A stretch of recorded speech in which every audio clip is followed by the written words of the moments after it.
Okay, hello, my name's Helen Gailey. I am an entrepreneur um, and I'm a self made person. I studied European business. I was one of the first students to go around Europe on the Erasmus program. I actually received a grant in ECUs, which was the first money before actually the euro was created. It was in the 1980s. After my studies, I finished in France. So I'd been in England, I'd been in Spain, and then I finished in France. And from there, I went to start working for a perfume company. I really wanted to work for a perfume company, so I really focused on trying to get a job in the perfume industry. And I wrote one letter, and the door opened. And I started actually, it was quite funny because I was taken on as a consultant. I thought, wow, I'm going to be a manager. And I had studied in three countries. I already spoke two languages. French was my third language. So I was pretty sure that I could manage the world after doing a European business course. And I actually found myself working behind a counter selling perfumes. And I was quite indignified on myself because I was like, me? I know everything. How can I be behind a counter just selling a perfume? But I swallowed my pride. I did the work. I realized that it's not an easy work. And at the time, the sales force called sales girls, and they were not very appreciated in the perfume world.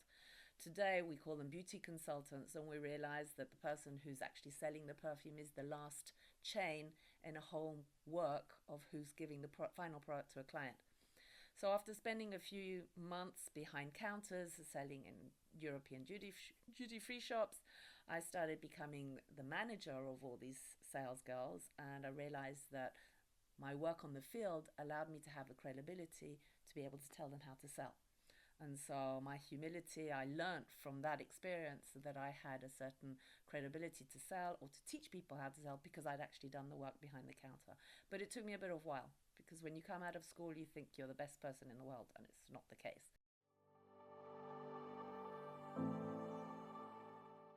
Decided to do an MBA, which allowed me to stop traveling for a year, and I did an MBA specialized in luxury brand management. Where after that, I joined the big perfume group L'Oreal, and I was so happy because I'd finally reached the marketing department where I wanted to be. And then I realized that I wasn't happy there either. So I only spent 18 months in L'Oreal. I got pregnant, and you do not get pregnant after an MBA in a large group. They do not like it at all. This was in the 90s, so obviously things have changed a little bit, but not entirely.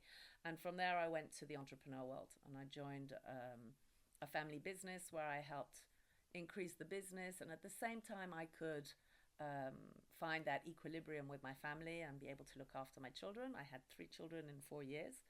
And at the same time, we grew the business and we went from 21 employees to 150, and we actually sold the company.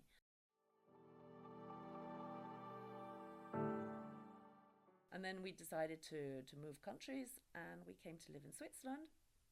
New beginnings, new starts, new company, um, and again, learning to live in a new environment, learning with different processes because it's not the same living in Switzerland, living in France, and um, and from there we went from a very high to a very low because the company went broke, and so we lost a lot of assets. And I've redesigned my life around consulting and coaching, which is what I do best because I've learnt the lessons and so I can share them with other people.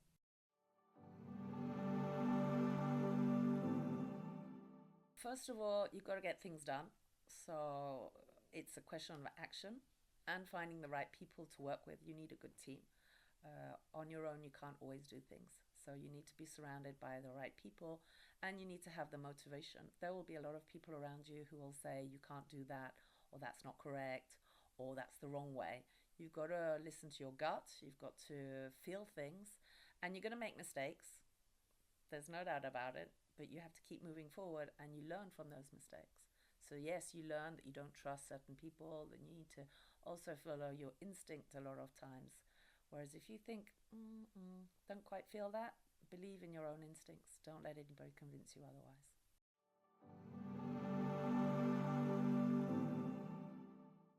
I suppose I went broke.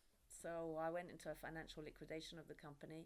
I saw it coming and I didn't make certain decisions quick enough.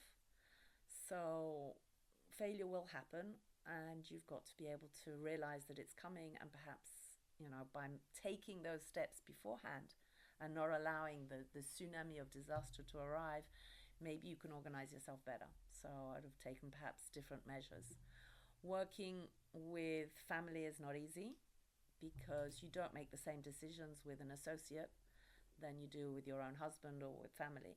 So if you're ever deciding to create a business with family and friends, make sure you have very clear boundaries of who and what and how things are done, and think of a divorce before a marriage. So in business, if you're going to sign up with somebody, make sure you have a pact, an agreement pact between associates to decide what happens. Because it's all very easy when there's money, and when there's no money or when there's a lot of money, problems happen.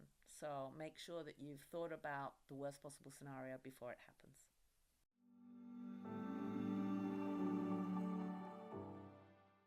Start it, do it, test it, ask for help because you won't know everything. You're going to make mistakes, that's for sure. But unless you've tried it, unless you learn those mistakes on your own, you're not going to be able to move forward. I mean, every child walks unless they have a handicap. But to start to walk, you have to get up, you fall down, you get up, you fall down. Nobody tells a child you're not going to be able to walk. It's not because they fall down that they can't get back up again. And it's the same in entrepreneurship. There is a status to understand entrepreneurship's not always easy. There's not always great successes. When you start, you do everything from A to Z. You clean the toilets, you clean the floors, you build the desks, and you manage the cash flow, and you help. I mean, I know entrepreneurs who will pay their employees, but then they'll go and work in a pizza shop in the evening to have cash for their company.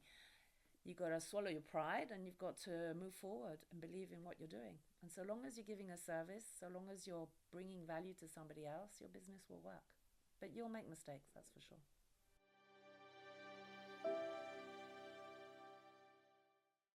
Nobody's going to make your life happy. Nobody's going to make your life good. It's only you can do that. And you're the only person who can choose to be happy. And it doesn't matter if you've got problems, you can still be happy. So you make a choice of whether you want life to be good or whether you want to be life miserable. You can tell yourself, I'm not good enough. You can tell yourself, I'm not this and I'm not that. And it's your little brain that's going to be saying to your body, and that's going to make things bad. So believe in yourself, say you are worth it because you are, and just dare to do something different, and believe in yourself, because nobody else is going to say, hey, well done, you've done a good job.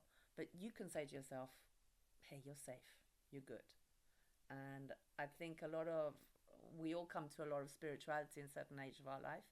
So I would say it to a younger person. I've written on the mirrors in my house, I am enough.